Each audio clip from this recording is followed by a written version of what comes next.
ഇപ്പം കോൺഗ്രസ് എം പിമാരാണ് നമ്മോട് പ്രതികരിച്ചത്. ഇടത് എം പിമാർ കൂടി ഇവിടെയുണ്ട്. നമുക്ക് അവരുടെ പ്രതികരണത്തിലേക്ക് കടക്കാം. അതിനപ്പുറത്തേക്ക് ഇത് 140-ലധികം 150ഓളം എം പിമാരെ സസ്പെൻഡ് ചെയ്യുക എന്ന് പറയുന്നത് നമ്മുടെ രാജ്യത്തിന്റെ ചരിത്രം എടുത്ത് പരിശോധിച്ചു കഴിഞ്ഞാൽ ഒരുപക്ഷെ ആദ്യമാണ്. 1989-ലാണ് ഒരു ദിവസം 69 എം പിമാരെ സസ്പെൻഡ് ചെയ്യുന്ന ഒരു നടപടി നേരത്തെ ഉണ്ടായത്. അത് കഴിഞ്ഞ് ഇപ്പോൾ കൂടുതൽ എം പിമാരെ സസ്പെൻഡ് ചെയ്യപ്പെടുന്നത് പാർലമെന്റിലെ സുരക്ഷാ വീഴ്ച ചൂണ്ടിക്കാട്ടി അത് ചർച്ച വേണം എന്ന ആവശ്യം ഉന്നയിച്ചിട്ടാണ്. ആ ആവശ്യം ചർച്ച വേണമെന്ന ആവശ്യം അംഗീകരിക്കപ്പെടുന്നില്ല. ഇടത് എം പിമാർ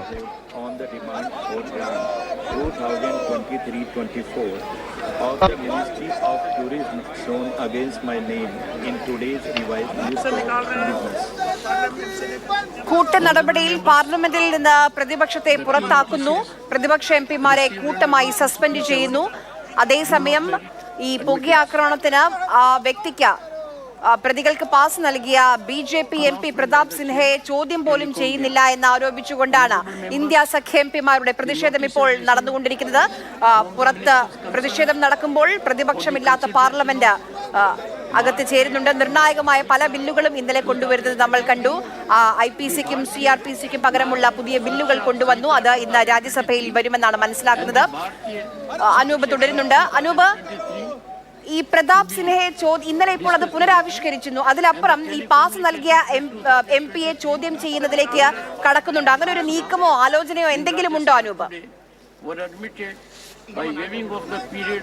അതാണ് ഇവിടുത്തെ പ്രശ്നം. പ്രതിപക്ഷം കഴിഞ്ഞ ദിവസങ്ങളിലൊക്കെ ചോദിച്ച ചോദ്യവും ഇപ്പോൾ ആര്യ ചോദിച്ച ചോദ്യമാണ്. അതായത് ഈ പ്രതാപ് സിൻഹ എന്ന MP ക്ക് പകരം പ്രതിപക്ഷത്തുള്ള ഏതെങ്കിലും ഒരു MPയുടെ പാസ് ഉപയോഗിച്ചിട്ടാണ് ഈ അക്രമികൾ പാർലമെന്റിനകത്ത് കയറിയത് എങ്കിൽ എന്തായിരിക്കും ഇന്ന് രാജ്യത്തെ അവസ്ഥ എന്ന ചോദ്യം പ്രതിപക്ഷം ചോദിക്കുന്നുണ്ട്.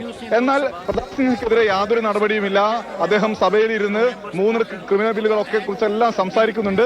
എന്തായാലും നമുക്കിപ്പം കൂടുതൽ MPമാർ, ശശി തരൂർ MP ഉണ്ട്, ARM ഉണ്ട്. ആദ്യം ARMിലേക്കൊക്കെ പ്രതിപക്ഷത്തെ എതിരെ നടപടിയുണ്ട്. പക്ഷേ ഭരണപക്ഷത്തെ പ്രതാപ് സിൻഹയ്ക്കെതിരെയുള്ളൊരു ചൂണ്ടിക്കാട്ട് ഏകപക്ഷീയമായ ജനാധിപത്യ ധ്വംസനമാണ് നടക്കുന്നത്. ജനാധിപത്യ ധ്വംസനാണ് ഏകപക്ഷീയമാണ്. പ്രതാപ് സിൻഹയുടെ കാര്യത്തിൽ മാത്രമല്ല, ഡാനിഷ് അലി പാർലമെന്റിൽ വംശീയമായി അധിക്ഷേപിക്കപ്പെട്ടു. എന്തേ പ്രിവിലേജ് കമ്മിറ്റി, എവിടെ എത്തിക്സ് കമ്മിറ്റി, എവിടെ അത് സംബന്ധിച്ചുള്ള പരിശോധന? നിമിഷം തുടരണം. ഡാനിഷ് അലിക്കെതിരെ വലിയൊരു വിദ്വേഷ പ്രസംഗം സഭയിൽ നടപടി ഉണ്ടായിട്ടില്ല. പക്ഷെ അതേസമയം പ്രതിപക്ഷം ആകെ പുറത്തുമാണ്. ഇതിന്റെ പ്രശ്നം നോക്കൂ, ജനാധിപത്യം, നമ്മുടെ ഈ പാർലമെന്ററി ഡെമോക്രസി എന്ന് പറയുന്നത് നിങ്ങൾക്ക് അറിയാമല്ലോ. അത് ചില കൺവെൻഷൻസിന്റെ ഒരു രീതിയാണ്. ഇങ്ങനെയാണ് ഇംഗ്ലീഷുകാർ ഉണ്ടാക്കിയത്, നമ്മൾ അതിനെ നടത്തുന്നു. 70 വർഷമായിട്ട് ഈ കൺവെൻഷനൊക്കെ നമ്മൾ പാലിച്ചതാണ്. അതിന്റെ അർത്ഥം സർക്കാരിന്റെ ഉത്തരവാദിത്തമാണ് പാർലമെന്റ് നടക്കണം. രണ്ടാമത്തത്, ഒരു പാർലമെന്റ് സെഷനിലിരിക്കുമ്പോൾ മന്ത്രിമാർക്ക് അവകാശമില്ല വെളി സംസാരിക്കാൻ. ആദ്യം വന്നിട്ട് ഏത് പ്രധാനപ്പെട്ട വിഷയമാണെങ്കിലും അവർക്ക് പാർലമെന്റിനകത്ത് MP-മാരോട് പറയണം. അതാണ് നിയമം. അപ്പൊ ഈ 4 ആൾക്കാർ ചാടി ഇറങ്ങി കയറിയ സമയത്ത് ഹോംമന്ത്രിക്ക് വന്നിട്ട് സംസാരിക്കുന്ന ഒരു കടമയാണ്, അദ്ദേഹത്തിന്റെ ഒരു ഉത്തരവാദിത്വമാണ്. അദ്ദേഹം വന്നില്ല എന്ന് മാത്രമല്ല, വെളിയിലെ മാധ്യമക്കാരോടും പ്രസ് സ്റ്റേറ്റ്മെന്റ് വഴിക്കൊക്കെ പറയുന്നു കാര്യങ്ങൾ അത് പാർലമെന്റ് പറയാനുണ്ടായിരുന്ന കാര്യങ്ങളാണ്. അപ്പോൾ അത് ഭയങ്കര വലിയൊരു വീഴ്ചയാണ്. ഒരു സംശയം, രണ്ടുപേരും കൂടി ഒരു സംശയമുള്ളത്, ഈ സഭയിൽ 3 പ്രധാനപ്പെട്ട ബില്ലുകൾ ഇന്നലെ ലോക്സഭ പാസ്സാക്കി. അതിനെക്കുറിച്ച് ഒരു സംശയവും. ഞങ്ങൾ വന്നത് ഈ തവണ വിന്റർ സെഷന് 100% പങ്കെടുക്കുന്നതായിരുന്നു തീരുമാനം. എല്ലാ പ്രതിപക്ഷ പാർട്ടികളും തീരുമാനിച്ചു. ഭയങ്കര വിഷയങ്ങൾ വരുന്നുണ്ട്, നമുക്ക് ഇതിനെ വിടാൻ സാധിക്കില്ല. അത് മാത്രമല്ല, ഇത് നമ്മുടെ അവസാനത്തെ അവസരമാണ് നമ്മളുടെ വിഷയത്തിന് ജനങ്ങളുടെ മുമ്പിൽ വയ്ക്കാൻ. അത് 0 hour ലോക്സഭയിൽ 377 റൂളുണ്ട്. അതിന് 4-5 വഴിക്ക് പിന്നെ ചോദ്യങ്ങൾ ചോദിക്കാം മന്ത്രിമാരോട്. അതുപോലെ തന്നെ നമുക്ക് ആവശ്യം പോലെ പ്രൈവറ്റ് മെമ്പേഴ്സ് ബിൽസ് ഇറക്കാം, അല്ലെങ്കിൽ ഓരോരോ ഡിബേറ്റിൽ പങ്കെടുക്കാം. ഇതായിരുന്നു നമ്മുടെ ഉദ്ദേശം.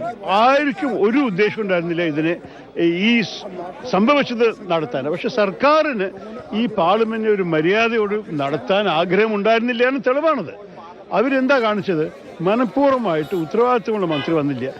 അവരെന്ത് ആക്ഷൻ എടുത്ത് 9 ഡൽഹി പോലീസിനെ സസ്പെൻഡ് ചെയ്തു. ആരാണ് ഡൽഹി പോലീസിന്റെ ചീഫ്? ആരാണ് അവർ നയിക്കുന്നത്? ഹോം മിനിസ്റ്റർ അല്ലേ? അദ്ദേഹത്തിന് വരണ്ടേ? ഒന്നില്ല. അതൊരു fundamental violation of parliamentary conventions എന്ന് പറയാം. അത് ഏത് പാർലമെന്ററി ജനാധിപത്യം നോക്കിയാലും ഇത് തന്നെയായിരിക്കും യാഥാർത്ഥ്യം. അപ്പോൾ അദ്ദേഹം വന്നില്ല എന്ന് മാത്രമല്ല, അത് കഴിഞ്ഞിട്ട് അദ്ദേഹം ശരിക്കും അപമാനിച്ചു വെളിയിൽ സംസാരിച്ചിട്ട്. ഇവരെ കുറച്ച് ബഹളം ഉണ്ടാക്കാൻ തുടങ്ങി. നമ്മുടെ പാർലമെന്റിനകത്താണ് ചർച്ച ഉണ്ടാക്കുക. അവർ ബഹളം ഉണ്ടാക്കി എല്ലാവരും സസ്പെൻഡ് ചെയ്തു. അതുകൊണ്ട് ഞാൻ സൗഹാർദ്ദത്തോടെയാണ് ഇറങ്ങി. ഞാൻ ബഹളം ഉണ്ടാക്കാത്തൊരു വ്യക്തിയാണെങ്കിലും ഇത്ര വലിയൊരു അന്യായം നടക്കുമ്പോൾ എനിക്ക് ഒറ്റയ്ക്ക് ഇരിക്കാൻ സാധിച്ചു. ഞാൻ എൻ്റെ മനസ്സിൽ ഞാൻ ജനങ്ങളോടൊപ്പം എൻ്റെ സഹോദരിമാരോടൊപ്പം നിൽക്കണം എന്നൊരു വിശ്വാസമായിട്ട് ശരി മാത്രമേ പറഞ്ഞത്. നിങ്ങൾ പ്രതിപക്ഷം നോക്കൂ, അതൊക്കെ ജനങ്ങളാണ് തീരുമാനിക്കേണ്ടത്, വോട്ടർമാരാണ്, അദ്ദേഹമല്ല. ഞാൻ ഒരു കാര്യം കൂടി പറയാം. ഈ വിഷയത്തിൽ നമ്മളൊക്കെ കണ്ടത് ലോകത്തിൽ പാർലമെന്ററി ഡെമോക്രസിയുടെ ചരിത്രത്തിൽ ഏത് രാജ്യത്തിലും 150 ആൾക്കാരെ വെളിയിലാക്കുന്ന ഒരു സംഭവമേ ഉണ്ടായിട്ടില്ല. ഇതൊരു വേൾഡ് റെക്കോർഡാണ്. ഇതാണോ ഡെമോക്രസിയുടെ മാതാവെന്ന് പറഞ്ഞ് നടക്കുന്ന സർക്കാരിന് ചൂണ്ടിക്കാണിക്കാനുള്ളത്? ശരി, താങ്ക് യു. ഇതാണോ ജനാധിപത്യത്തിന്റെ മാതാവായ എന്ന് പറഞ്ഞു നടക്കുന്ന സർക്കാരിന് ചെയ്യാനുള്ളത് എന്ന ചോദ്യം ശശി തരൂർ ചോദിക്കുമ്പോൾ എനിക്ക് റഹീമിനോട് ചോദിക്കാനുള്ളത്, ജനാധിപത്യത്തിൽ ഒരുപക്ഷെ ചരിത്രമൊക്കെ നന്നായി പഠിക്കാണല്ലോ രാഷ്ട്രീയക്കാര്, നമ്മുടെ രാജ്യത്തിന്റെ അല്ല ലോകത്തെവിടെയും ഇങ്ങനെ ഒരു സംഭവം ഇടപെട്ടിട്ടുണ്ടോ? ഒരിക്കലില്ല. ഇത് അസാധാരണമായ സംഭവമാണ്, രാജ്യത്തിന് അപമാനമാണ്. ഈ ഗവൺമെന്റ് ജനങ്ങളെ വെല്ലുവിളിക്കുകയാണ്.